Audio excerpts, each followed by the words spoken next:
এই যে আজকে শুকনা চালের গুঁড়া ছিটেরুটি পিঠে বানাবো, কাঁচা পানি দিয়ে গুলিয়ে নেবো, খুব সুন্দর করে গুলাটা করে নেবো। এটা বেশি খাটনি না, একেবারে সহজ সহজ, একেবারে সহজ এক কথায়। এই যে আমি একটু সয়াবিনের তেল দিয়ে দেবো ওর ভিতরে, যাতে পিঠেটা চাল চাল ওঠে। এদিকে আবার গোশ রান্না চলছে, মানে অল্প গোশ পাতলা করে ঝোল রান্না করবো ছিটেরুটিতে খাওয়ার জন্য, সেইগুলো আমি আয়োজন করছি। এই যে আর কলা ডাঁটাটা ছেঁচে নিলাম মাঝে করে।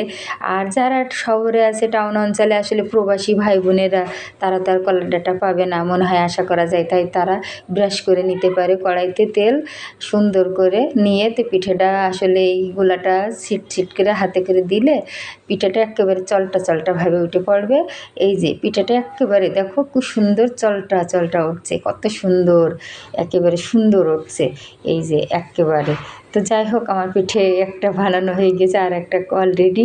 আর আমি আসলে একটু ছোটো টাইপের আছি, আমি রান্না করতে গেলে আগে আগে খেয়ে নিই। তো যাই হোক আমার এই যে পাতলা গোশের ঝোল রান্না করা হয়ে গিয়েছে, এদিকে পিঠেও আমার তৈরি হয়ে গিয়েছে। আর এদিকে বাহ, বিসমিল্লাহ বলে খেয়ে নিলাম একটু, বেশ সেই স্বাদ লাগছে কিন্তু। আর পিঠে আজকে যেন মনের মতো হয়েছে একেবারে।